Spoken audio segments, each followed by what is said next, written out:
Yeah, that's insane to think, like, both of these, the bootleg video and even this speeder bike, none of this stuff, like, nobody would ever even know this existed. Like, there's no way any common person would know that.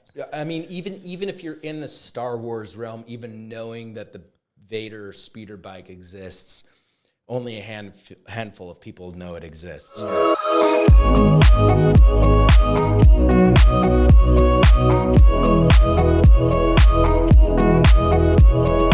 Welcome back to another episode of the Monarch Social Podcast, where we discuss all things digital media marketing In hopes to give you, the viewers at home, some valuable insight into this digital world which we all live in. Hell yes, we're back. And on today's episode, we are so stoked to have the one and only James Coleman, founder, owner of the Vintage Alliance, the Collectors Alliance, and a business consultant himself. Welcome to the show, James. Thank you for having me. So I would love just to jump right into this. So I've known James for how many years? I don't even know. Close to 10 now. Yeah, going on like 10 years. And you know, obviously on Facebook, you kind of like keep tabs on your friends. You can like see what they're doing and stuff. And when we had Jason on our show, we talked about how we were at that convention, and that's where I saw James again, and we kind of reconnected. He was selling vintage Star Wars collectible. Oh, shoot. toys. No way. Oh, yeah. So that's kind of That's what real men do. Yeah. Dude, that's tight. And so that's kind of like the little of the backstory of, you know, like how we got hooked up again through Jason. We hadn't seen each other in Years. So, and I was like, what are you doing? Wait, how did you guys originally meet then? Through church friends. I think through the Rock Church at the time here in Salt Lake. Yeah. something Dude, like that. I've been to the Rock Church, actually. Nice. Like sorry. once or No, twice. that's- It was cool. I thought it was tight. They You had might like a cut band that. and stuff. Like they would play Yeah. music. Yeah. But we just met through Dude, mutual that friends. by the way, that thing is a little bit difficult. Oh yeah, that arm is going to be difficult for you. But yeah, All I right. mean, if you want to hold it, It's gotta like stay up. Oh, I'll hold it. But yeah, that's how we originally met. And then I was working Yeah. with Jason. He was on our podcast last. That was our last guest, I believe. And I was helping out Jason, and I saw him down there. And the craziest thing that stands out to me is this guy's collection that he has. It's like the pristine of the pristine. Indeed. So that being said, I want you to introduce yourself, James. How did you get into the collectible business? What type of stuff do you have? And tell us about this new project that you're working on. Cool. All right. So, man, I started off collecting when I was like 8 years old. I got hand-me-down toys for my brothers, and they weren't selling toys at this time because it was like late 80s, early 90s. And I just wanted to get a bunch of stormtroopers or whatever, you know, but you couldn't. So I had to go to thrift stores, swap meets, garage sales. Ooh, the swap meets. We just talked about that. we were just Yeah, dude, antique stores everywhere, right? Yeah. And you know, so I started collecting, and it wasn't a toy to me; it was a collection at a young age. And I collected till about, I don't know, like my 20s, and I kind of went through this quarter-century crisis thing where I wanted to find God and move, you know, to another country, and I did. Sold my entire collection. Where'd you move to? Israel. Oh, no way, to bro. Israel That's for a cool. year. I did That's not know so that. cool. I lived on a kibbutz. Yeah. I was trying to understand, you know, what is going on out there between, you know, Palestine and Israel. I wanted to know, you know, I was very interested in religion. Yeah, dude, that's awesome. No, I'm glad I did it, man. It was an amazing How long were you there for? experience. A year. Perfect. That's Yeah, crazy. so, you know, and what I found, dude, it's not geography, it's not religion, it's your heart, your interpersonal relationship with God. Did you come up with this thinking while you were there? While you were in Israel, or Dude, when you it's got been back? it's I'm just curious, and I know we're straying away from some business stuff right now, but that's just interesting to me. Yeah. Did you come up with this while you were in Israel, when you were back? Is this over a period of like 5 years that you know? It's brewed in me for years on years, but living in Utah for the past 9 years, I explored the LDS church, and you know, the true church is what. Welcome to Utah, everyone. I will say this: that one of the things that I like about some of those organizations is the social structures that they have, where being there for your neighbor, the programs that they have going on. You know, They have like networking events as built a into it. hardcore atheist speaking, that's one thing that I do miss is like, you know, those activities that you could go do, and like you instantly had a family somewhere, you know. But, okay. Yeah. But that being So said, anyway, so collection. I went to So come Israel. back. We're reeling it back in. I'm not trying to offend anybody by my thoughts. That's just been very impressive. Monarch upon me, Social Podcast, and the Yeah. sermon today is by James Coleman. Welcome to the I'm sermon. starting a cult. Come join. We are on 4th East, Saturdays at 6 p.m. I swear he said he owned a business, okay? No, I'm joking. So we come back. And then what? Collecting. We have collectors. ice creams, social gatherings. Okay, so yeah, I was 8, looking for toys. Sold my entire collection. Went through that quarter century life experience. Split things off, and the one thing that I didn't miss any of my guitar gear. I didn't miss my car. I didn't miss anything. I missed my Star Wars collection. Crazy. And I eventually got back into it. And I joined some groups online, and I really started buying so much about 5-6 years ago that I'm like, yeah, I'm not a hoarder type. Like I like things very organized. I like things congruent and symmetrical. Little OCD, little not OCD, whatever. Sure. But I'm like, I'm gonna sell some. So I started selling. And the more I sold, the more I realized, I really enjoy this. And I also enjoy hunting for these things. Like I'll go to random people's houses, and like yard sales and stuff like that. Yard sales and find people through other people online, whatever may it be. And you show up at their home and they have this massive collection. They want to sell the whole thing at a discount, right? Mm-hmm. So I'd buy these big collections. I'm like, I only really wanted 2 or 3 of these pieces. So I would sell a ton of it. And I'm like, that was actually somewhat profitable, and wow, this is kind of cool. And I make people really happy. They buy the stuff that they weren't able to get, but I was able to get it in a lot. I didn't need the piece or want the piece. It wasn't my, particular, desire. So when they got it, I was stoked to make them happy. So I eventually, analyzed other groups, and I thought of this idea, like, we should have an app. Nobody wants eBay. eBay charges you 20%. You pay taxes on top of that. So you sell a $1,000 piece, and at the end of the day, you're walking away with $600. Now pay your taxes. But the eBay fees there's no customer service. There's no personality. You don't interact. So that's why a lot of individuals flock to Facebook for these groups, which Vintage Alliance is a group. And my side business. So it's kind of 2 entities in one, if you will. But people flock to the groups because there's an interaction. You can get to know other collectors. It's like a community. It's a community, exactly. And we love each other, and we make fun of each other, and we're all different backgrounds and different people, different politics, different religions, different ideas. But dude, we all love Star Wars, and that's what we hyper focus on. Sometimes guys get out of hand, and so we have this Thunderdome section for the Vintage Alliance, where if you're angry with somebody, there's a subgroup, and you can go just ahead, brawl it out. You can brawl it out there if you need to, or if there's a scammer, you warn the group there. Is this group on Facebook or Discord or? It's on Facebook. On Facebook, so you have a Facebook group, the Vintage Alliance, and cool. People can go there to do these trades and stuff. Like, how does the group work? Like, what's like the main function of that group? So the main function is buying and selling and trading, and also just conversing. Like we're stoked on the new Kenobi show coming out, So, dude, me too. It looks so Vader's gonna be sick. Vader's gonna be awesome, and with these shows, we've seen Star Wars skyrocket. I mean, like more than Apple stock. We've seen an increase of 4 times in the past year and a half, 2 years. Like, wow, yeah. You used to be able to buy like. Let me give it a good example. Like a Luke Stormtrooper was like $200. Now he's $500, right?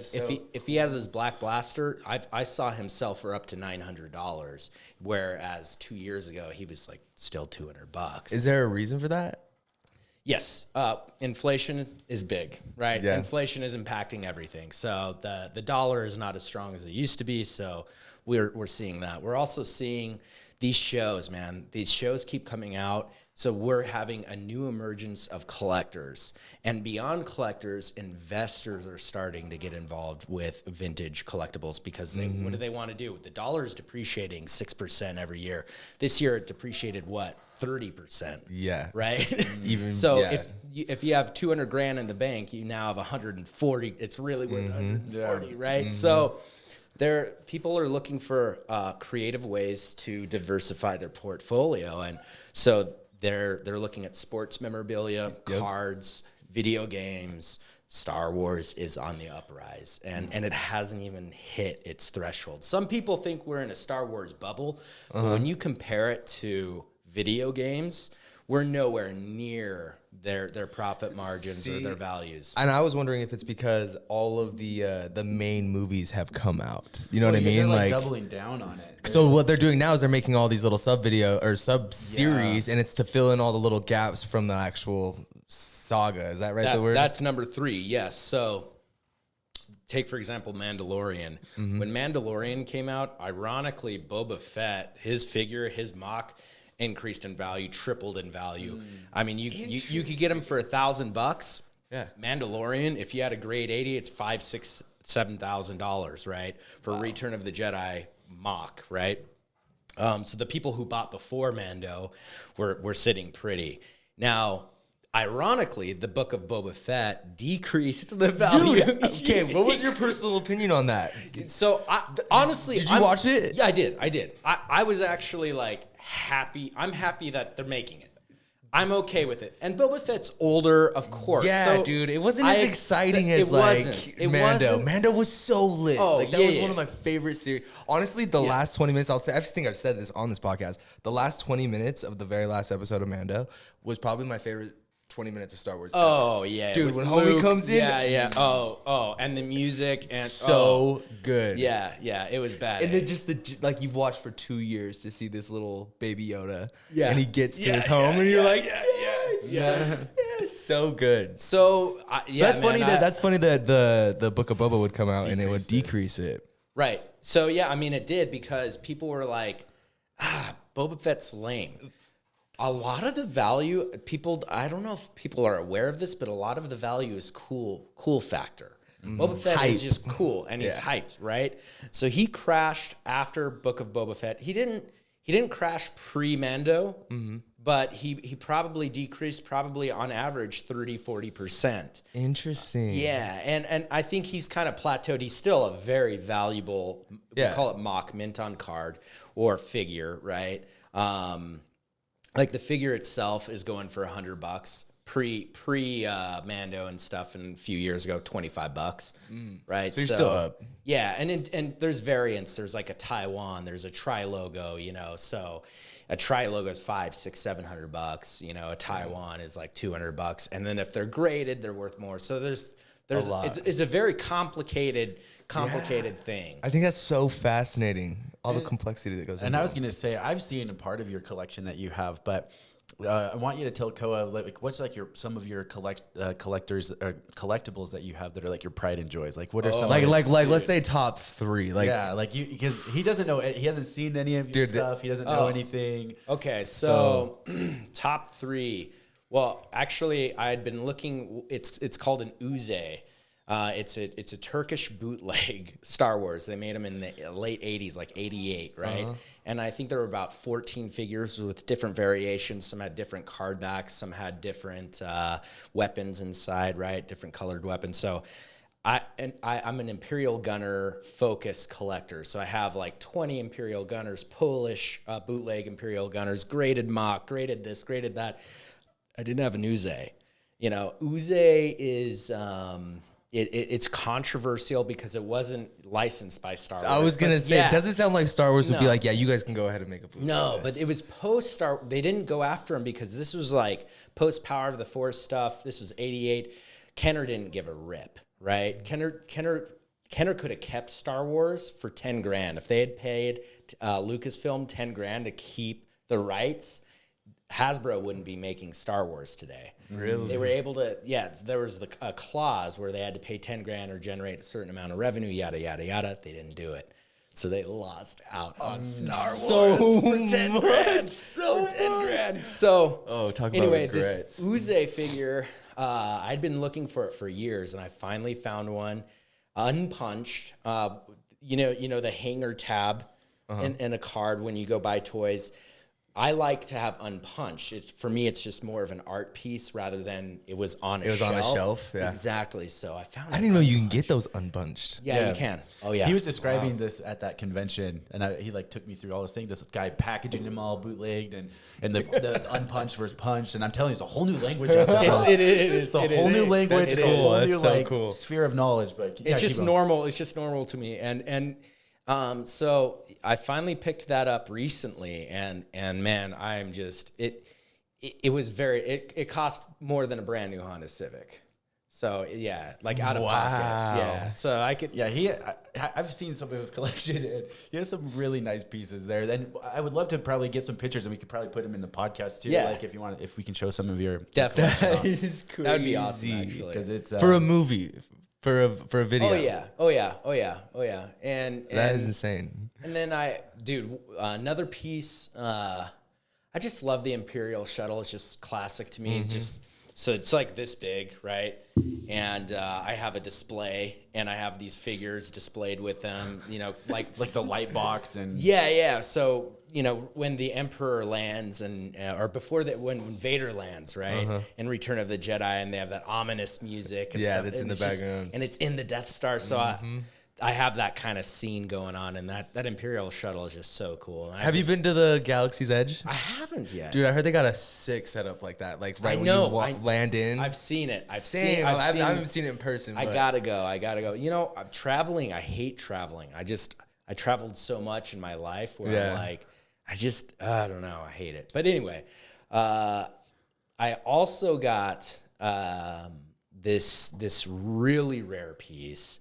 I'm connected with a guy who has a lot of called First Shot or Engineering Pilot. First Shot's like, and engineering pilots are like kind of like prototypes basically. They're floating around Kenner before mass production basically, right? To simplify it. Anyway, I got a speeder bike. The speeder bikes that biker scouts were on. Oh yeah. I got a speeder bike, and it was Darth Vader's speeder bike. It's a prototype. Because I've never seen him rock a speed bike. No, it didn't come into existence, but it was a prototype, and it's just this jet black speeder bike. It's not graded. I'm gonna grade it. I had it authenticated by AFA, a grading company, so we're gonna get it graded in acrylic, and I'm gonna have a little Vader next to it. I have the employee's letter. I mean, that piece, it's one of one in the world. Jesus. That's insane. And never existed. So it's just a concept. And as soon as I saw it, I was like, yeah, how much is that? And he told me, and I'm like, yeah. Say less, I will get that. Yeah. There's another Honda Civic right there. Maybe two. So, yeah, That's it crazy. was, and yeah, dude, that piece is it's just so cool. And I did you couldn't, the sky's the limit. You can do your own authenticating. I reached out to like Simmons, who worked for Kenner, and a bunch of other guys. So I'm able to connect through Facebook and through groups with these people who would have this stuff even and would know, and it's incredible. So we have this ability to interconnect with these guys and get the backstory, and it's just awesome. That's insane to think like both of these, the bootleg video and even this speeder bike, none of this stuff, like nobody would ever even know this existed. Like there's no way any common person would know that. I mean, even if you're in the Star Wars realm, even knowing that the Vader speeder bike exists, only a handful of people know it exists. Yeah. Only a handful. Now, I did show it in my group, so those people now know it exists. Yeah. And some people are like, is that real? And I'm like, yeah, it's real. Yeah. Really? Yep, it's real. No way. I mean, these things exist, right? And sometimes people are like, there's skeptics out there. Even with Uze, some people are like, well, Uze's, we call it repro. We hate repro. Yeah. Repro is counterfeit stuff. So they're making, some of these guns, let's say we have a VC1 black blaster designated for a Luke Stormtrooper or some some of the Glasslight figures. Anyway, I'm speaking another language probably to you. I'm so lost in this conversation right now. There's one little weapon, one little blaster. It's worth $250, $300 by itself. Piece of plastic, right? People out there, they make reproductions of these and they sell them either as reproduction or real.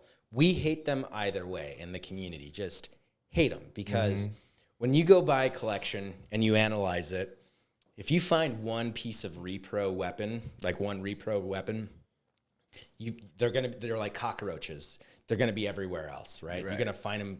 You're gonna find them with various figures, and it, like, let's say,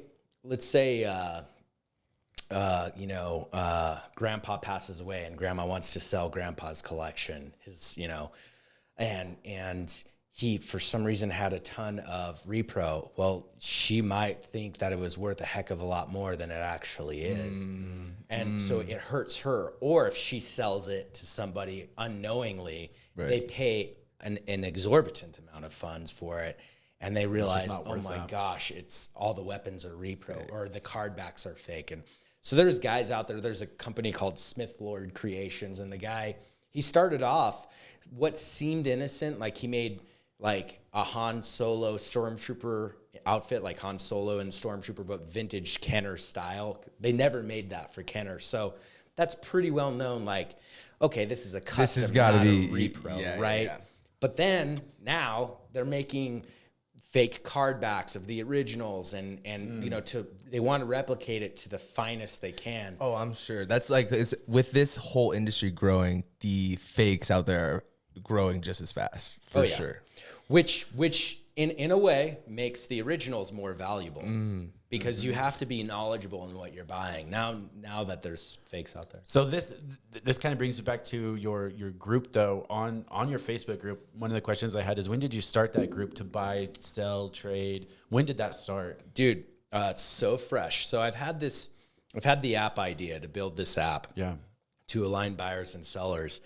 And I said, it's, working with programmers, this is going to be costly. It's not going to be, it's not cheap. People think you can just go online and build an app. Dude, it's not. No. Way more than that. You need like engineers, software engineers, like you need a lot of stuff. Yeah, building a good, decent app is like, it's expensive. Oh yeah, like a safe, secure app too. Like if you're spending safe, money, secure even, six figures minimum, right? Yeah. So, and that's just like basic design.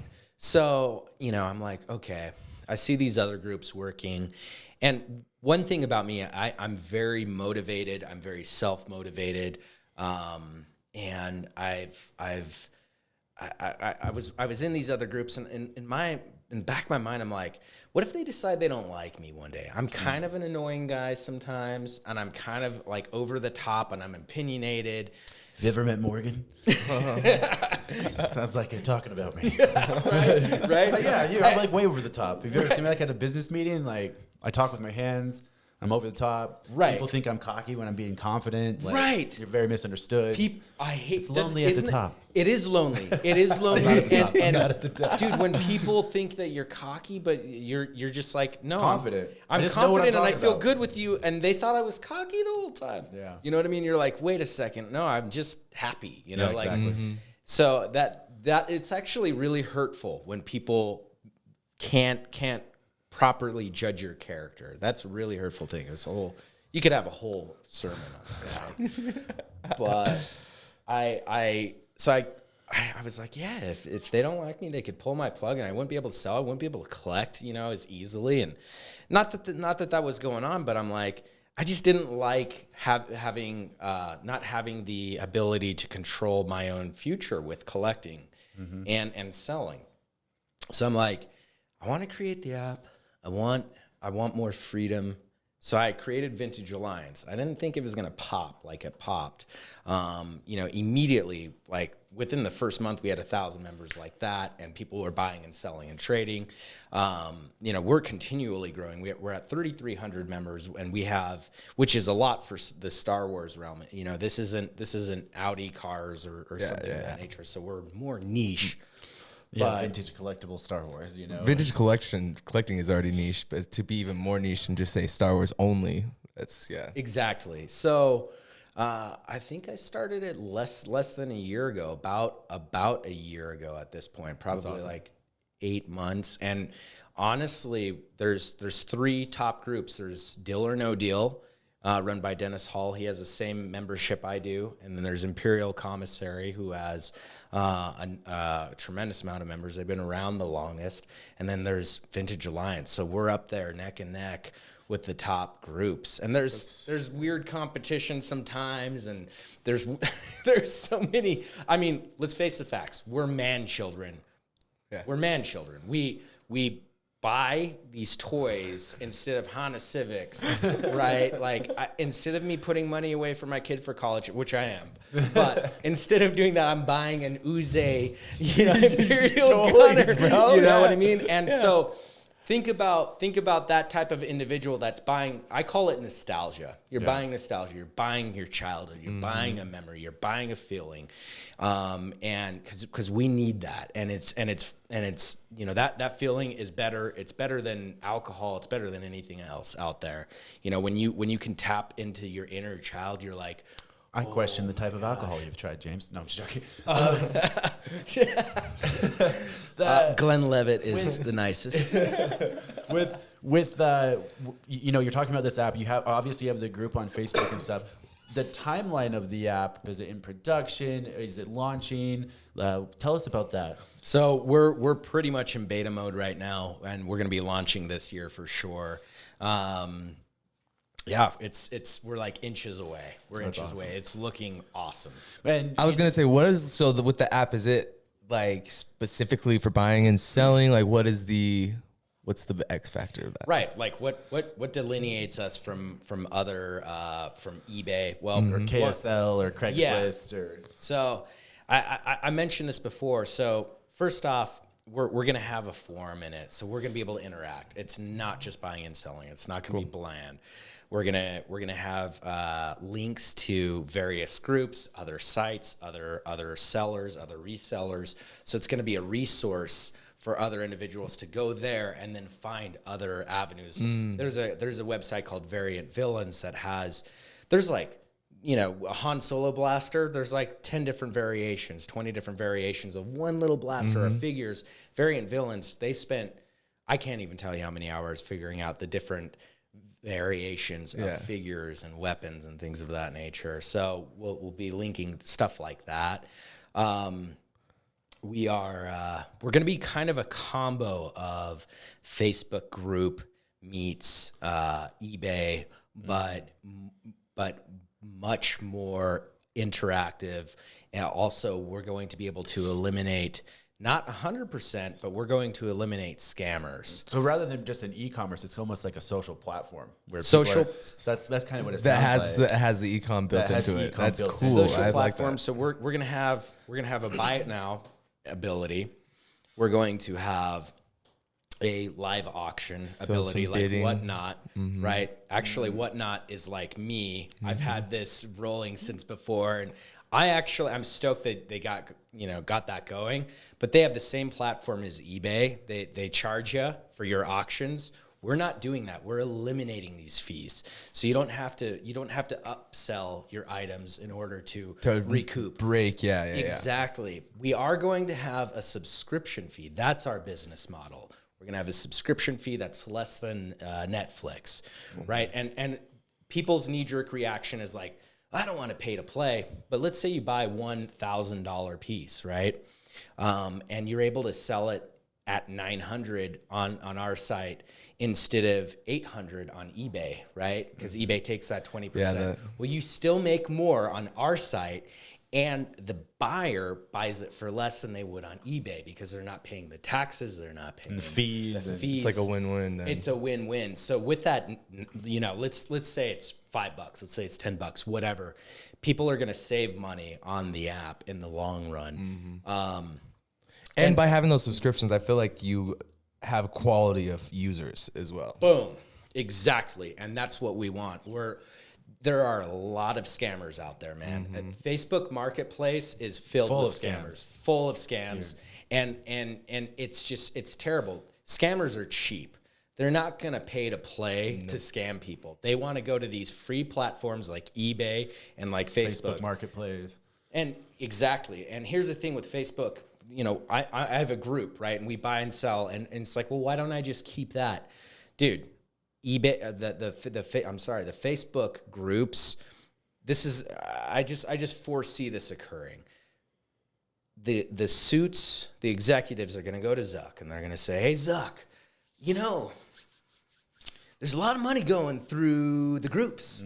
And Zuck's going to say, oh, really? Don't we have Facebook Marketplace for that? And they're going to say, yeah, but we're not enforcing the policy. Well, why don't you enforce the policy so we can start capitalizing on these groups? The groups were intended for people to interact socially, and that's why it's free. We don't want them to sell product, right, in the groups. And millions are going through these groups. Millions. For real. Also, Facebook, if you say something like, hey, I'm going to shank you because you called me Jimmy, you're going to get booted for 30 days. This happens to people all the time, and people are sick of it. Their algorithm is not, they don't use discretion. They don't know that you're joking. We're going to have a real element with the app. We're not going to have that crap on the app. Cool. So I think we're going to eliminate the nonsense from Facebook, and I think Facebook is going to have difficulties in the near future. PayPal already has impacted, and Venmo have impacted people who buy and sell with PayPal and Venmo, with taxes and things of that nature, hugely this year. Yeah, huge. Facebook is going to follow suit, guaranteed. Also, guys, Facebook's free. What are they selling? Who's the product? We're the product. We're the product, right? We know it. Our information's being delivered, given out, spread to China and Russia and whoever else, right? I don't really know, but I don't like that. And I don't think anybody really likes that. But why do we use it? Why do we use Facebook? Because it's there, because it's big. So we're going to eliminate that. We're not sharing information. We don't want to share information. We want to sell and buy vintage goods. And so we're going to start with Star Wars, and we believe that it's going to be successful. And with this success, we want to expand. Open it up. Bingo. Tight. That's cool, dude. Bingo. With you hopefully having this app ready to up and run by the end of the year, the last question that we have before we wrap things up is, what's James Coleman's master plan to bring it to market? How are you going to, are you just going straight to the group and saying, hey, the app's here, guys? Or what's your way to market? You know, us being a digital marketing agency and we love marketing, that's my question is, how do you get this into the masses? How do you get it out there? Do you just go post in the groups, or what's your plan for that? SEO is going to be one, right? Maybe we'll work together on it. We have word of mouth. That's going to be huge. I have some trade secrets that I couldn't disclose, and how I'm able to find individuals and bring them on board. But I'm going to target. It's going to be a lot of manual work. It's going to be hours and hours and hours and hours of manual work. And I believe that interpersonal interaction on when it comes to marketing is even better than mass spam. So it's not going to be spam, but I'm going to be able to find individuals, and I'm going to be able to extract them from eBay and things of that nature. They're gonna love it. We're gonna kick it off. We're not gonna kick it off and it's gonna be crickets. We're gonna kick it off with tons of product and the big bang. With the big bang, we have lots of sellers that we're very close to, that we're good friends with, and so running Vintage Alliance, I've built relationships. I trust these guys. Hey, right. And you said the group is Vintage Alliance, but the app is Collectors Alliance. Is that the Collectors? The Collectors Alliance. Okay. Collector. So there's that difference. Cool. Okay. Yeah. That's good to know. And so if people want to kind of be a part of this, or if they have, people listening to this or anything like that, they can come join the Facebook group. Yeah. The Vintage Alliance. The Vintage Alliance. Perfect. Yep. Easy to find. Hell yeah. Yeah. I don't know. Do you have any questions for James? No, I mean, I think that's super fascinating, dude. I think as far as bringing it to market, you guys have such a good niche where, if you get those big head, those guys who have that very rare collectibles, the people who have that, item that's going to bring people in by itself, I think that's going to be huge. Well, I think it's kind of like what you said too, and I think we all know this is, Disney's doubling down on Star Wars and stuff like that, and so the hype is not going it's anywhere. not going anywhere. Yeah. It's only going to get bigger and bigger. You can piggyback off the curtails of that for SEO and those type of things. Yeah. The new stuff coming out, dude, the Obi-Wan. Oh yeah. And it's not even ending there. That's I know. We're just beginning. And so I think that's a really, really cool concept. And, you know, I listened to your podcast that you were on. That's how I knew about this, is I listened to the other podcast that you were on. And I think it's really exciting, man. Nice. And we're excited to watch how it unfolds. Yeah, dude. I like I'm doing this in person. Oh, we love it. Hallelujah. We do So not do nice. it over video. We did one, and I hated it, but because he's my really good friend, Weston Wilson. He's a professional fighter, and we did one, and I couldn't do it anymore. It has to be this in-person feel where we're just having a conversation. Good energy. Yeah, it's way better. Way better. Where, other than the Vintage Alliance, where can people find you or connect with you? Yeah, they can find me on Facebook, James Coleman. I don't really do social media a ton. I literally only have Facebook for the group. I don't have Instagram. I don't have TikTok. I don't spend my time. Dude, doing I'm that. making TikToks left and right these days. I'm a social media whore. They're funny, but yeah, I don't know. Follow me, the Biz Morgan. Yeah. Or Biz Morgan. I don't know. All right, Koa, where can they find this podcast? All right, fam. You guys can find this podcast obviously on our website. You can catch the video on YouTube, and then the stream will be on all major streaming networks, including Spotify and Apple Podcasts. James, once again, thank you for being on the Monarch Social Podcast. Yes, we super dude. appreciate you. Thank you, bro. Thank you. Super And nice to meet we you, can't man. wait to see what you have in store. Cool. Thanks, guys, and we'll see you next week. See ya.